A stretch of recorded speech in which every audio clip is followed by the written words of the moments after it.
Hello दोस्तों, welcome to Edify academy for commerce. दोस्तों आज के वीडियो में हम कवर करने वाले हैं क्लास 12 का न्यू चैप्टर जिसका नाम क्या, अकाउंटिंग फॉर शेयर कैपिटल। देखो ये चैप्टर बहुत टफ माना जाता है लेकिन उतना टफ भी नहीं है। ठीक है, हम एक एक कंसेप्ट इस चैप्टर का हम लोग डिस्कस करेंगे एकदम आराम से, कोई चाप नहीं है। 10-12 वीडियोज़ आएगा इस चैप्टर का।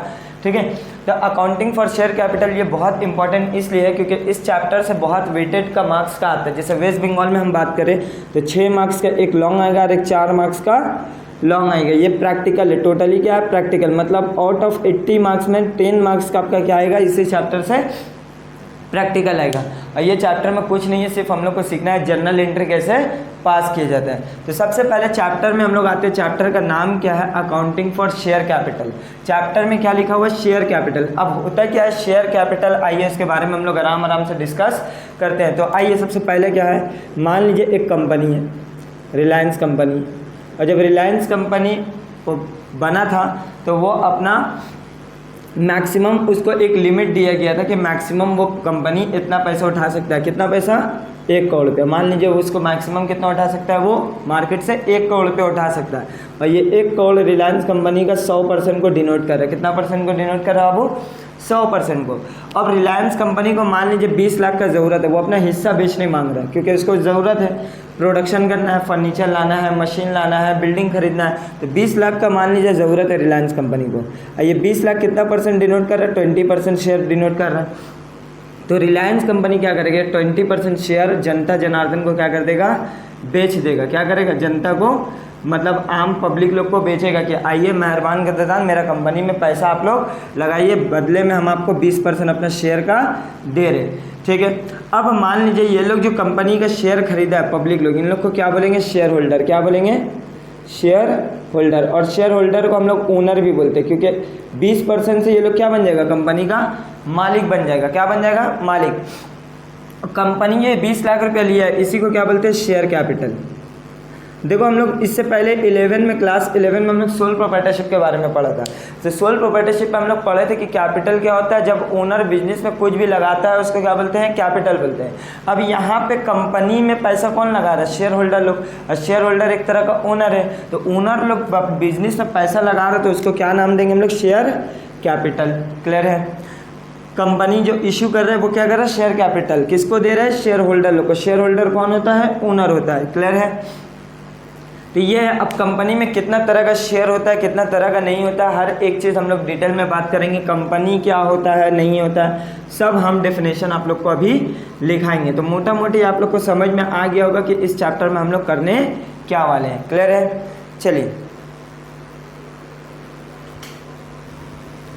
चलिए बोर्ड में हम कुछ लिखे, वो वाला बोर्ड में आप लोग क्या करिएगा, रिकॉर्ड कर लीजिएगा। एक बार वीडियो पॉज कर करके हम हट जा रहे हैं, एक बार पहले लिख लीजिए।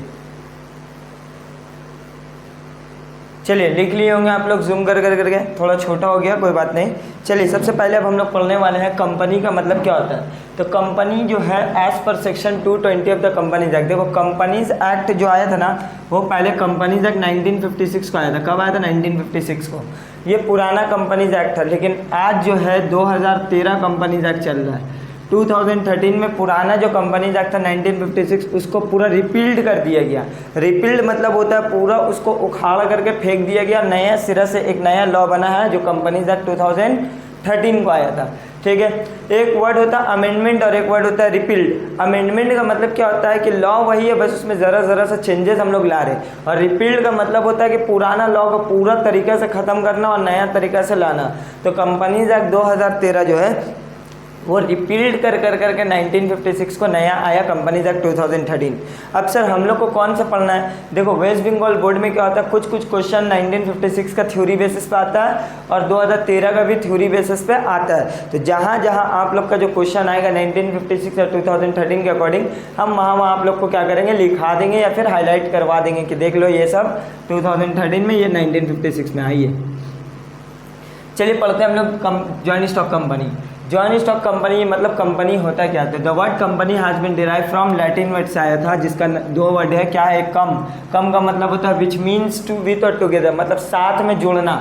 एंड पनीज मीन्स ब्रेड, मतलब साथ में मिल कर करके रोटी खाना, साथ में मिल कर करके रोटी शेयर करना, मतलब ब्रेड को शेयर करना। ओरिजिनली इसका मतलब क्या है, एक ग्रुप ऑफ पर्सन है। कंपनी का मतलब क्या है, ग्रुप ऑफ पर्सन जो क्या करता है, साथ में मिल बांट कर करके बिजनेस करता है और साथ में मिल बांट करके खाता है। आइए लॉ क्या डेफिनेशन दिया कंपनी का, कंपनीज एक्ट 2013। तो कंपनीज एक्ट 2013 में जो सेक्शन नंबर लिखा हुआ, वो सेक्शन नंबर कितना है, section number 2 clause number 20। Sir section के बाद सब सेक्शन आता है? जी नहीं, अगर डेफिनेशन सेक्शन है तो सेक्शन के बाद क्या आता है, क्लॉज आता है, याद रहेगा। अगर डेफिनेशन सेक्शन 2 जो होता है वो मोस्टली क्या होता है, डेफिनेशन सेक्शन होता है, और डेफिनेशन सेक्शन के बाद, जब सेक्शन के बाद जो ब्रैकेट में रहता है वो सब सेक्शन नहीं रहता, बल्कि क्या रहता है, क्लॉज रहता है। सर ये सब आप लोग को कैसे पता, क्योंकि हम लोग लॉ के स्टूडेंट हैं तो हम लोग को पता है ये सब चीज़।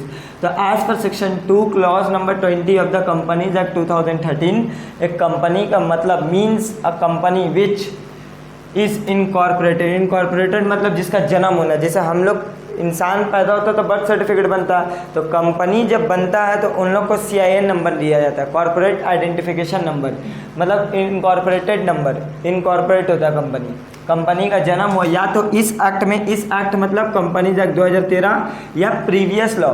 सर समझे नहीं, जैसे मान लीजिए रिलायंस कंपनी या टाटा कंपनी, वो आज 2013 या 2013 के बाद नहीं बना, वो बहुत पहले से बना हुआ है, तो वो पुराना कंपनी लॉ के अंदर बना। तो जितना भी कंपनी जो पुराना कंपनी मतलब 1956 के अंदर बना, वो कंपनी माना तो जाएगा, और आज जितना कंपनी खुल रहा वो 2013, उसको भी हम लोग कंपनी ही मानेंगे। क्लियर है? ऐसा नहीं कि 2013 के बाद जितना कंपनी बना उसको कंपनी बोलेंगे, पुराना जो था जैसे रिलायंस कंपनी, टाटा कंपनी, उन लोग को कंपनी नहीं बोलेंगे, उन लोग को भी क्या बोलेंगे, कंपनी बोलेंगे। अब आते हैं फीचर्स पढ़ते हैं कंपनी का। क्या features? Number 1 separate legal entity, मतलब ये एक सेपरेट लीगल एंटिटी है, मतलब लॉ के नज़र में कंपनी और उसका मालिक दोनों ही सेपरेट ग्रुप ऑफ पर्सन है। मतलब रिलायंस कंपनी अलग है और मुकेश अंबानी वो क्या है, अलग है, वो लोग दोनों अलग है, सेपरेट लीगल एंटिटी है। लेकिन हम एडिफाई एकेडमी का ओनर और हम दोनों क्या है, सेम है। क्यों? क्योंकि हम लोग का सेपरेट लीगल एंटिटी नहीं है, मेरा सोल प्रोप्राइटरशिप है। लेकिन कंपनी आप खोलिएगा तो वहाँ क्या हो जाता है, सेपरेट लीगल एंटिटी रहता है। लॉ के नज़र में कंपनी और उसका मालिक दोनों क्या रहता है, अलग अलग होता है। Next perpetual succession. Perpetual succession का मतलब क्या होता है, मेंबर में कम मेंबर में go but the company run for ever. Member में कम मेंबर में गो कंपनी रन फॉर एवर। ये लिखना चाहते हो तो लिख लेना, मतलब लोग आएगा और लोग जाएगा लेकिन कंपनी चलता रहेगा। जैसे एग्जांपल लीजिए, रिलायंस कंपनी का स्थापना किए थे धीरू भाई अंबानी, तो धीरू भाई अंबानी आज इस दुनिया में नहीं है, तो क्या वो कंपनी नहीं चल रहा? कंपनी चल रहा है। कल मुकेश अंबानी भी नहीं रहेंगे या नीता अंबानी नहीं रहेगी तो कंपनी चलेगा, उनका बाल बच्चा चलाएगा, उनका बाल बच्चा नहीं रहेगा तो कोई और के पास ओनरशिप ट्रांसफर होगा। मतलब कंपनी मेंबर के आने से या मेंबर के जाने से कंपनी को कोई फ़र्क नहीं पड़ता। लेकिन सोल प्रोप्राइटरशिप है, मेरा कोचिंग है, हमको कुछ हो गया या हम छोड़ दिए तो कंपनी भी क्या होगा, मेरे साथ साथ बंद हो जाएगा। Number 3 limited liability of members. यहाँ लाइबिलिटी क्या है, लिमिटेड है। एग्जांपल, सोल प्रोप्राइटरशिप में क्या होता है, मान लो मेरा लाइबिलिटी एसेट से ज़्यादा हो गया तो मेरा पर्सनल प्रॉपर्टी भी क्या हो जाता है, घर में आ जाता है ना। जैसे मान लीजिए हम किसी से कर्जा लिया और उस कर्जा को हम नहीं चुका पा रहे, तो कर्जदार क्या करता है, मेरा घर में ढुक जाता है, मेरा पर्सनल प्रॉपर्टी, मेरा बाइक, मेरा घर का जेवरात सब उठा करके मेरा घर भी क्या हो जाएगा, लीज में, मतलब ऑक्शन में आ जाएगा, तो पर्सनल प्रॉपर्टी भी अटैक में आ जाता है। लेकिन अगर आप कंपनी बिजनेस कर रहे हो, कंपनी खोल करके, तो वहाँ लाइबिलिटी कितना है, लिमिटेड है। मतलब उतना ही पैसा जाएगा जितना आप कंपनी में शेयर खरीद करके रखे हो, जितना शेयर सब्सक्राइब करके रखे हो उतना ही आपको नुकसान होगा, आपका पर्सनल प्रॉपर्टी अटैक में नहीं आएगा, मतलब आपका इसके साथ घर नहीं जाएगा। समझ में आया? चलिए number 4 common seal. Common seal का मतलब क्या होता है, कंपनी का स्टैम्प, जिसको थप्पा हम लोग बोलते हैं। जैसे हम लोग नेचुरल पर्सन है तो हम लोग कोई भी इन डॉक्यूमेंट्स में या कॉन्ट्रैक्ट में आने के लिए हम लोग क्या करते हैं, सिग्नेचर करते हैं, साइन करते हैं। अब कंपनी तो हम लोग की तरह इंसान है नहीं, वो आर्टिफिशियल पर्सन है, मतलब लॉ उसको बनाया लेकिन वो इंसान तो है नहीं। तो वो जो कॉन्ट्रैक्ट वगैरह साइन करेगा वो कौन करेगा, बोर्ड ऑफ डायरेक्टर लोग एक स्टैम्प मारता कंपनी का। जैसे स्कूल वगैरह में देखना, जितना भी आपका सर्टिफिकेट वगैरह में कौन स्टैम्प मारता है, स्कूल का हेडमास्टर स्कूल का नाम मारता है हेड।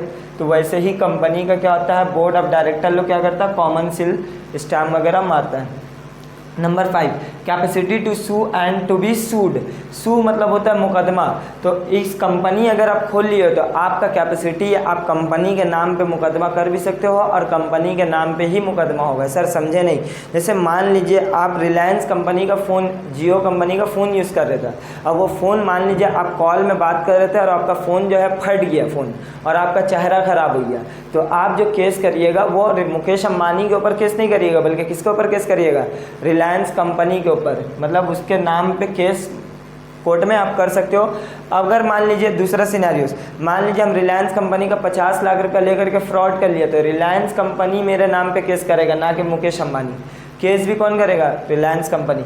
मतलब रिलायंस, अगर आप कंपनी खोल करके चला रहे हो बिजनेस, तो कंपनी के पास ये अधिकार है, वो अपने नाम पे केस भी कर सकता है और उसके नाम पे केस हो भी सकता है। Number 6, transferability of shares. मतलब कंपनी में क्या होता है, शेयर को हम लोग क्या कर सकते हैं? ट्रांसफ़र कर सकते हैं। एग्जाम्पल, सोल प्रोप्राइटरशिप, हमको अपना कंपनी को बेचना है तो हम बेच सकते हैं। यहाँ पे भी शेयर वगैरह आप क्या कर सकते हो? बेच सकते हो। मान लो हम रिलायंस कंपनी का कोई शेयर खरीदे, अब हमको पैसा का ज़रूरत है तो हम क्या करेंगे? रिलायंस कंपनी के शेयर किसी और XYZ को क्या कर देंगे? बेच देंगे हम लोग शेयर मार्केट में। तो शेयर क्या है? यहाँ ट्रांसफरेबिलिटी है। Number 7, separation of ownership and management. मान लीजिए हम रिलायंस कंपनी का शेयर खरीदे, मेरे जैसा बहुत सारा लोग कंपनी का शेयर खरीदा होगा रिलायंस कंपनी का, तो क्या हम लोग जो भी डिसीजन लिया जाता है रिलायंस कंपनी का बोर्ड मीटिंग में, क्या हम लोग भी शिरकत करते हैं उस मीटिंग में? मतलब हम लोग भी इन्वाइट होते हैं उस मीटिंग में, हम लोग जा करके डिसीजन देते हैं कि अम्बानी जी ऐसा मत करिए, जियो का 6G अभी मत लाइए, 2 साल बाद लाइए, अच्छा जियो सावन में म्यूज़िक फ्री कर दीजिए, जियो TV फ्री कर दीजिए। ये हम लोग मैनेजमेंट में नहीं है। मैनेजमेंट के लिए हम लोग आदमी रखे हैं जिसको क्या बोलते हैं? Board of director.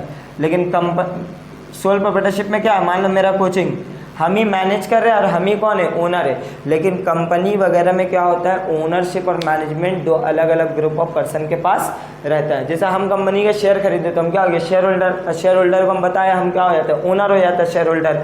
Share holder को दूसरा नाम क्या है? ओनर। तो हम ओनर है बिजनेस का, लेकिन हम रिलायंस कंपनी का मीटिंग में पार्टिसिपेट नहीं करें। क्यों? क्योंकि उसके लिए बोर्ड ऑफ डायरेक्टर को हम रखे हैं। बोर्ड ऑफ कंपनी लिख दिए, बोर्ड ऑफ डायरेक्टर होगा, ठीक है। बोर्ड ऑफ डायरेक्टर लोग कंपनी को क्या करता है? चलाता है, मैनेज करता है, शेयर होल्डर लोग नहीं।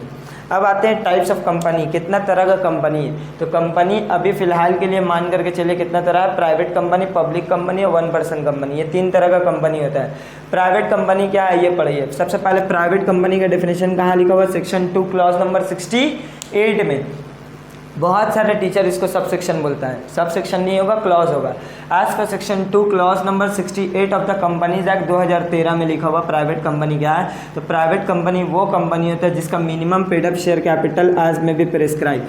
सर नहीं सर, हम लोग तो बुक में पढ़े हैं, हम लोग का बुक में लिखा हुआ 1 लाख रुपया, हम लोग का बुक में इसमें लिखा हुआ 1 लाख। का पब्लिक कंपनी खोलने के लिए हम लोग को 5 लाख चाहिए। ये 1956 एक्ट में लिखा होता है। हम बोले ना आप लोग को दोनों ही लॉ हम बता देंगे। तो कंपनी, प्राइवेट कंपनी खोलने के लिए पुराना एक्ट में कितना लिखा हुआ था? 1 लाख रुपये का ज़रूरत पड़ेगा। लेकिन पब्लिक कंपनी खोलने के लिए कितना चाहिए? 5 लाख। लेकिन आज के टाइम में कंपनीज एक्ट 2013 बोला है कि आपके पास 1 रुपया भी नहीं है तब भी आप कंपनी खोल सकते हो। डेफिनेशन पढ़िए क्या बोला है। प्राइवेट कंपनी वो कंपनी जिसका पेड अप शेयर कैपिटल आज में भी प्रेस्क्राइब मतलब क्या होता है? जब लॉ बन रहा था ना, तो लॉ मेकर्स लोग 2013 में बोला था कि हम लोग अभी डिसाइड नहीं कर रहे कि प्राइवेट कंपनी खोलने के लिए कितना पैसा लगेगा, तो हम लोग एक काम करिए, वहाँ पे लिख दीजिए आज में भी प्रेस्क्राइब। मतलब फ्यूचर में कभी गवर्नमेंट चाहेगा तो वो दाम या फिर वो अमाउंट तय कर सकता है। लेकिन अभी तक का 2013 से आज हम लोग 2024 में आ गए, अभी तक का लॉ मेकर्स लोग को फुर्सत नहीं मिला है कि अमाउंट बता सके कि प्राइवेट कंपनी खोलने के लिए कितना पैसा का ज़रूरत है। तो इसी के लिए वहाँ क्या लिखा हुआ लॉ में कि आज में भी प्रेस्क्राइब किया जाता है रूल्स में। सर ये रूल्स क्या होता है, नोटिफिकेशन क्या होता है, ऑफिशियल गैजेटे क्या होता है, ये सब चीज़ लॉ का स्टूडेंट लोग को पता होगा। अभी आप लोग को उतना जानने का ज़रूरत नहीं है। क्लियर है? तो याद रखिएगा, प्राइवेट कंपनी खोलने के लिए अगर आप लोग को ऑप्शन में आया 1 lakh, 5 lakh, none of this या ऑल ऑफ दिस, और एज पर सेक्शन 2013 बोला तो क्या लिखिएगा? None of this. लेकिन अगर 2013 नहीं बोला और ऑप्शन में 1 लाख है तो आप लोग वेस्ट बंगाल वाले लोग कितना मारिएगा? 1 लाख को टिक मार करके चले आइएगा। सेम पब्लिक कंपनी के लिए भी है। क्लियर है? समझ में आया? अगर आपका 2013 लिख करके दिया है तब ना आप 1 लाख को मारिएगा ना 5 लाख को मारिएगा, लेकिन अगर 2013 मेंशन नहीं है और ऑप्शन में आपका 1 लाख 5 लाख है तो वेस्ट बंगाल बोर्ड वाले लोग 1 लाख या फिर 5 लाख को मार के आइएगा। पब्लिक कंपनी के लिए 5 और प्राइवेट कंपनी के लिए 1 लाख। क्लियर है? चलिए, इसमें बहुत सारा कंडीशन है प्राइवेट कंपनी के लिए, छोटा छोटा हो गया, थोड़ा जूम करके लिख लेना। क्या लिखा है? Number 1, restrict the right to transfer it shares, मतलब ये लोग प्राइवेट कंपनी अपना शेयर ट्रांसफ़र करना रिस्ट्रिक्शन है। सर 2 वर्ड में हम अंडरलाइन कर रहे, ध्यान दीजिएगा ब्लैक पेन से। एक रिस्ट्रिक्ट वर्ड को हम अंडरलाइन कर रहे और एक प्रोहिबिट्स को अंडरलाइन कर रहे। देखिए थर्ड पॉइंट में प्रोहिबिट्स क्या होता है सर? रिस्ट्रिक्ट और प्रोहिबिट्स का मतलब, रिस्ट्रिक्ट का मतलब होता है कि रोक टोक है लेकिन आप इसको कर सकते हो। प्रोहिबिट्स का मतलब क्या होता है? पत्थर का लकीर, अगर मना कर दिया गया है तो आप उसको कर ही नहीं सकते हो। नहीं का मतलब नहीं, समझ में आया? जैसे एग्जांपल दीजिए, मान लीजिए मेरा घर में 12 बजे रात में आना मेरा रिस्ट्रिक्शन है, लेकिन कभी कदार इमरजेंसी का सिचुएशन पड़ा तो हम रिस्ट्रिक्शन है, लेकिन हम जा सकते हैं कि नहीं 12 बजे के बाद? तो रिस्ट्रिक्शन है, आप कर भी सकते हो। लेकिन प्रोहिबिशन मतलब अगर कोई चीज़ मना कर दिया गया है तो वो ना ही करना है आपको, कोई भी हिसाब से आप नहीं कर सकते हो। क्लियर है? तो आइए अच्छा से हम लोग पढ़ते हैं प्राइवेट कंपनी के बारे में। तो प्राइवेट कंपनी क्या करता है? Restrict the right to transfer its shares, ये भी वर्ड को हम अंडरलाइन करें, मतलब ये कंपनी प्राइवेट कंपनी अपना शेयर ट्रांसफ़र कर सकता है लेकिन थोड़ा रोक टोक है। जैसे मान लीजिए मेरा कंपनी में एक कंपनी है, मान लीजिए Edify academy, Edify private limited, Edify private limited एक प्राइवेट कंपनी है और उसका 2 मालिक है। कौन मालिक है? एक हम है मान लो मसनून और एक मान लो साफ सर है, ठीक है? हम लोग 2 मालिक है। अब साफ अपना शेयर बेचने मांग रहा है, साफ अपना शेयर बेचने मांग रहा मिस्टर एक्स को, तो वो पहले हमसे परमिशन लेगा कि मसनून हम अपना शेयर बेचने मांग रहे, क्या तुमको इजाज़त है? तो हम अगर इजाज़त दे दिया तभी वो अपना शेयर बेच सकता है, अदरवाइज वो अपना शेयर एक्स को नहीं बेच सकता। तो यहाँ पे रोक टोक के रिस्ट्रिक्शन है।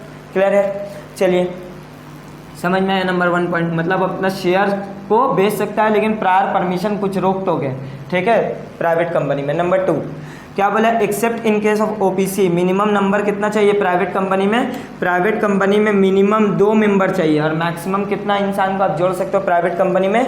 200 इंसान को आप जोड़ सकते हो। क्लियर है? Next, prohibits any invitation to public to subscribe its any securities, यहाँ सिक्योरिटीज़ का हम अंडरलाइन करें, मतलब अगर एक प्राइवेट कंपनी है एडिफाई लिमिटेड तो वो अपना मार्केट में शेयर बेच नहीं सकता। यहाँ पर इस साफ एक पर्सनल डील कर रहा था मिस्टर एक्स को, पर्सनल हम लोग तीनों मिल करके डील कर रहे थे। लेकिन बड़ा बड़ा कंपनी जैसे रिलायंस कंपनी, वो शेयर मार्केट में जनता जनार्दन को शेयर बेचता है ना, क्या ये मेहरबान का दादा मेरा कंपनी का शेयर खरीदिया, वो आम पब्लिक को शेयर डिवेंचर बेच सकता है। लेकिन प्राइवेट कंपनी कोई भी ना ही शेयर, ना ही डिवेंचर्स, ना ही तुम्हारा बॉन्ड्स वगैरह बेच सकता है। सर ये शेयर डिवेंचर क्या है? कंपनी को जब पैसा का ज़रूरत पड़ता है तो कंपनी मार्केट में शेयर बेचता है, डिवेंचर इशू करता है। क्या होता है डिवेंचर? इसके बाद वाला चैप्टर में हम आप लोग को पूरा डिटेल में समझाएंगे। और भी बहुत सारा चीज़ पब्लिक को क्या करता है? पब्लिक कंपनी बेच सकता है आम पब्लिक को, लेकिन प्राइवेट कंपनी आम पब्लिक को कोई भी शेयर बेच नहीं सकता। बेचना है आप प्राइवेट डील करिए, जैसे साफ मिस्टर एक्स को बेच रहा था। आम जनता जनार्दन को शेयर या डिवेंचर्स नहीं बेच सकते, ना ही शेयर ना ही डिवेंचर। तो यह याद रहेगा प्रोहिबिट्स मतलब। Number 4, no need to issue prospectus. Sir ये प्रोस्पेक्टस क्या होता है? तो प्रोस्पेक्टस का मतलब होता है दावतनामा। क्या होता है? एक तरह का इनविटेशन है, एक डॉक्यूमेंट है जो पब्लिक लोग को इनवाइट करता है कि आइए मेरा कंपनी में शेयर खरीदिए। अब अभी हम बोल करके गए कि प्राइवेट कंपनी आम जनता जनार्दन को शेयर नहीं बेच सकता, तो क्या वो प्रोस्पेक्टस इशू करेगा? भाई साफ सीधा लफ्ज़, जो इंसान शादी ही नहीं करेगा, जिसका शादी ही नहीं होगा, तो वो अपना दावतनामा बनाएगा, वो अपना इन्विटेशन कार्ड बनाएगा? नहीं बनाएगा। तो कोई कंपनी अगर मान लो पब्लिक को शेयर बेच ही नहीं सकता तो उसको प्रोस्पेक्टस इशू करने का भी ज़रूरत नहीं है। नंबर 5, मिनिमम कितना डायरेक्टर की ज़रूरत है प्राइवेट कंपनी में? मिनिमम 2 और मैक्सिमम कितना डायरेक्टर बना सकते हो आप? रख सकते हो 15। सर क्या 15 से भी ज़्यादा डायरेक्टर रख सकते हो? जी हाँ। कैसे sir? Passing special resolution. Sir ये स्पेशल रिजोल्यूशन वगैरह क्या होता है? बड़ा हो जाइए, सीए करिए, सीएस करिए, तो वहाँ पर आप लोग को बताया जाएगा कि स्पेशल रिजोल्यूशन क्या होता है, ऑर्डिनरी रिजोल्यूशन क्या होता है। अभी के लिए इतना जान करके रखिए कि प्राइवेट कंपनी में मिनिमम कितना डायरेक्टर चाहिए? 2 और मैक्सिमम हम लोग कितना डायरेक्टर रख सकते हैं? 15।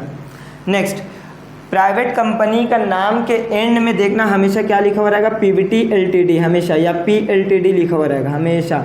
कोई भी कंपनी का बोर्ड वगैरह अगर देखना तो वहाँ पर ये लिखा हुआ रहेगा Mittal and sons private limited, समझ में, एडिफाई प्राइवेट लिमिटेड, ये सब नाम हमेशा लास्ट में लिखा हुआ रहेगा। तो चलिए प्राइवेट कंपनी हो गया, आइए पढ़ते हैं पब्लिक कंपनी। पब्लिक कंपनी का डेफिनेशन कहाँ लिखा हुआ है? सेक्शन 2 क्लॉज नंबर 71 में, याद रखिएगा सेक्शन, ये सब एमसीक्यूज में आ सकता है। As per section 2 clause number 71 of the companies act 2013, public company का डेफिनेशन देखो कितना अच्छा लिखा हुआ है। Public company means a company which is not a private company. Sir बहुत अच्छा, बहुत अच्छा, इतना अच्छा डेफिनेशन हम लोग को अभी पढ़ा। सर मतलब लड़का कौन है? लड़का वही है जो लड़की नहीं है। देखो डेफिनेशन क्या बोला है, पब्लिक कंपनी का मतलब वो कंपनी जो प्राइवेट कंपनी नहीं है, और इसका मिनिमम, इसका भी minimum paid up share capital क्या बोला आज के टाइम में, एज में भी प्रेस्क्राइब, लेकिन पुराना लॉ में कितना लिखा हुआ था? 5 लाख रुपीज़। कितना लिखा हुआ था? 5 लाख रुपीज़। नंबर 1 पढ़ते हैं, share and securities easily transferable. यहाँ पर क्या था? रिस्ट्रिक्शन या प्रोहिबिशन था ना, यहाँ कोई भी तरह का रिस्ट्रिक्शन प्रोहिबिशन नहीं है। आप शेयर बेचो, डिबेंचर बेचो, बॉन्ड्स बेचो, जो चाहे आप इजीली बेच सकते हो मार्केट में, कोई रोक टोक करने वाला नहीं है। नंबर 2, मिनिमम इसमें कितना डायरेक्टर चाहिए? 3, और मैक्सिमम इसमें भी कितना डायरेक्टर आप रख सकते हो? 15। यहाँ पे मिनिमम 2 था और मैक्सिमम कितना था? 15। यहाँ मिनिमम 3 है, मैक्सिमम 15। नेक्स्ट, यहाँ पे मिनिमम कितना लोग को रखना था? 2, और मैक्सिमम कितना? 200। यहाँ मिनिमम कितना इंसान? 7, और मैक्सिमम अनलिमिटेड मेंबर्स जुड़ सकता है। मिनिमम 7 होना चाहिए, मैक्सिमम अनलिमिटेड। और इसका नाम के एंड में क्या लिखा हो रहेगा?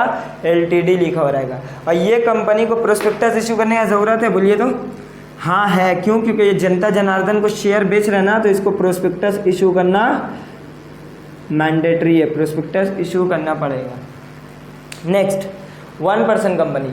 1% कंपनी एकदम नया कंसेप्ट आया था ये 2013 में, मतलब 1956 में 1% कंपनी का जिक्र नहीं था, ये 2013 में ही आया 1% कंपनी के बारे में। आइए, 1% कंपनी क्या होता है? 1% कंपनी वो कंपनी है जिसका मेंबर कितना होना चाहिए? सिर्फ 1 होना चाहिए, 1 से ज़्यादा नहीं होना चाहिए। और 1% कंपनी प्राइवेट कंपनी ही होना चाहिए, पब्लिक कंपनी नहीं होना चाहिए। नेक्स्ट, इसमें मोर देन 1 डायरेक्टर से ज़्यादा आप रख सकते हो, मैक्सिमम 15 डायरेक्टर तक आप यहाँ भी रख सकते हो, लेकिन मेंबर आप 1 से ज़्यादा नहीं कर सकते। मेंबर 1 ही होना चाहिए, डायरेक्टर 1 से ज़्यादा हो सकता है। तो होप करते हैं आप लोग को समझ में आया होगा। आगे हम लोग नेक्स्ट डिटेल में पढ़ेंगे। यहाँ तक का आप लोग उतार लिए होंगे, नहीं उतारे हो तो एक बार और उतार लीजिए। चलिए, इसको भी पॉज कर करके लिख लीजिएगा एक बार, हमारे यार रिकॉर्ड कर लीजिए। चलिए, सबसे पहले हम लोग क्या करने वाले हैं? Source of capital. Source of capital मतलब 2 तरह का कैपिटल एक कंपनी उठा सकता है, एक इंटरनल कैपिटल, एक एक्सटर्नल कैपिटल। इंटरनल कैपिटल वो कैपिटल होता है जो कंपनी के अंदर के लोग देता है, मतलब शेयर होल्डर, ओनर लोग पैसा देता है, कंपनी में पैसा लगाता है। जैसे equity share, preference share. Sir 2 तरह का शेयर है, इक्विटी शेयर, प्रेफरेंस शेयर। क्या होता है यहाँ पे हम लोग पढ़ने वाले हैं। Equity share, preference share, retain earning. Retain earning का मतलब क्या होता है? कंपनी जो भी पैसा कमाता है तो वो अपने शेयर होल्डर लोग को डिविडेंड बांटता है ना, मतलब कंपनी जो भी पैसा, हम मान लो रिलायंस कंपनी में पैसा लगाया, तो रिलायंस कंपनी जो भी पैसा कमाएगा, ये रिलायंस कंपनी में हम लोग पैसा लगाए, तो रिलायंस कंपनी बिजनेस करेगा, बिजनेस करके जो भी प्रॉफिट कमाएगा हम लोग को वापस करेगा कि नहीं करेगा? शेयर होल्डर लोग को। तो शेयर होल्डर को जब कंपनी वापस करता है उसको क्या बोलते हैं? डिविडेंड बोलते हैं। जब कंपनी अपना प्रॉफिट का हिस्सा बांटता है शेयर होल्डर लोग को तो उसको क्या बोलते हैं? डिविडेंड। बहुत बार कंपनी डिविडेंड नहीं बांटता, वो पैसा अपने पास रख लेता, बोलता है तुम लोग को हम देंगे, तुम लोग खा लोगे पैसा, एक काम करो वो पैसा लेकर करके हम फर्दर बिजनेस करेंगे। तो कंपनी रिटेन अपने पास ही रख लिया। तो ये भी जो कंपनी अपने पास ही रखा है डिविडेंड, वो पैसा किसका? हम ही लोग का ना। हम लोग कौन है? इंटरनल है, ठीक है, इंटरनल लोग है। तो ये सब इंटरनल कैपिटल के अंदर जाता है। नेक्स्ट, एक्सटर्नल कैपिटल में क्या आता है? डिवेंचर्स, बैंक डिपॉजिट, लोन वगैरह। कंपनी को जब ये सब पैसा ज़रूरत पड़ता है तो वो बाहर वाला का घर नॉक नॉक करता है, वहाँ से पैसा उठाता है, तो वो सब कैपिटल को क्या बोलेंगे? डिवेंचर्स। डिवेंचर होल्डर लोग को क्रेडिटर बोलते हैं, कंपनी का क्या बोलते हैं? क्रेडिटर। और शेयर होल्डर लोग को क्या बोलते हैं? ओनर। शेयर होल्डर लोग को ओनर बोलते हैं, डिवेंचर होल्डर लोग को क्रेडिटर। क्रेडिटर बाहर वाला होता है। क्लियर है? चलिए, यहाँ तक तो हो गया हम लोग का डिस्कशन। नेक्स्ट आगे आते हैं काइंड्स ऑफ शेयर कैपिटल। अब देखो, शेयर 2 तरह का होता है। पहले हम लोग पढ़ते हैं प्रेफरेंस शेयर में। प्रेफरेंस शेयर क्या होता है? प्रेफरेंस शेयर वो शेयर है जो क्या होता है? Limited by shares company he issue कर सकता है, मतलब पब्लिक कंपनी शेयर इशू कर सकता है, प्राइवेट कंपनी नहीं। तो ये सब जितना भी हम लोग पढ़ रहे पब्लिक कंपनी के बारे में पढ़ रहे। तो प्रेफरेंस शेयर वो शेयर होता है जिसके पास क्या रहता है, प्रेफरेंशियल राइट रहता है। क्या रहता है वो, प्रेफरेंशियल। नाम में ही क्या है, प्रेफरेंस। प्रेफरेंस मतलब क्या है, थोड़ा उसको ज़्यादा तवज्जो देंगे, थोड़ा उसको ज़्यादा हम लोग क्या करेंगे, भाव एक तरह से बोल सकते हैं देंगे, उसको पहले हम लोग रखेंगे, प्रीफर करेंगे उसको। क्या प्रीफर करेंगे, किस चीज़ के बारे में, number 1 payment of dividend. Company जो पैसा कमाया, कंपनी पैसा कमा के अपने शेयर होल्डर लोग को डिविडेंड देगा ना, तो मान लो ये इक्विटी शेयर होल्डर है और ये प्रेफरेंस शेयर होल्डर है, ये इक्विटी शेयर होल्डर है और ये प्रेफरेंस शेयर होल्डर है। तो कंपनी जो भी पैसा कमाएगा तो दोनों को देगा। तो इन भाई साहब को पहले पैसा देगा, बच जाएगा तब इसको मिलेगा, अदरवाइज इक्विटी शेयर होल्डर को नहीं बचा तो पैसा भी नहीं मिलेगा। क्लियर है।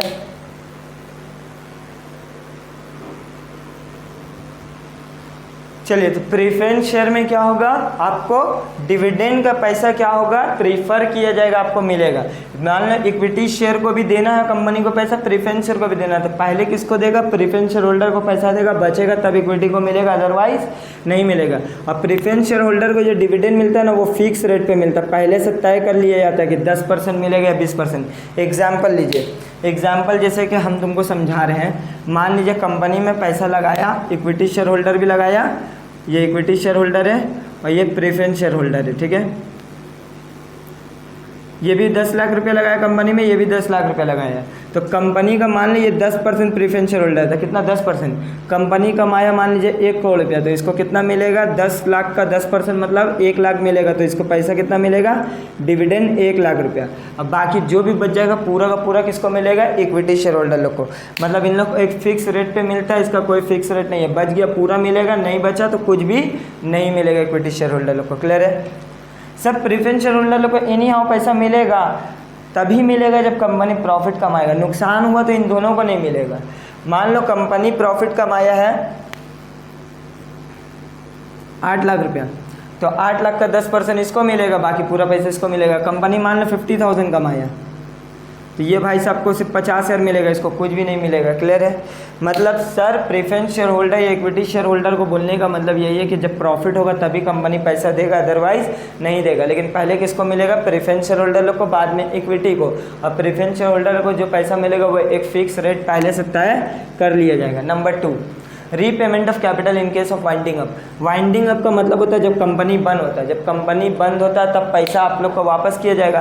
कंपनी मान लो बंद हो गया तो जितना भी पैसा उठाया जनता जनार्दन से सबका पैसा वापस करेगा कि नहीं करेगा। तो पहले पैसा किसको पहले वापस करेगा, मान लो ये प्रेफरेंस शेयर होल्डर तो सबसे पहले इसको वापस करेगा, बाद में इक्विटी शेयर होल्डर लोग को। मतलब इक्विटी शेयर होल्डर लोग को डिविडेंड भी सबसे आखिरी में मिलता है और पैसा भी रीपेमेंट भी सबसे आखिरी में मिलेगा। अगर मान लो कंपनी के पास कुछ भी नहीं बचा तो कुछ भी नहीं देगा, प्रेफरेंस शेयर होल्डर को भी नहीं देगा, ना ही इक्विटी को। मतलब इक्विटी शेयर होल्डर को सबसे आखिरी में पैसा मिलता है, वो भी बच गया तब, अदरवाइज नहीं।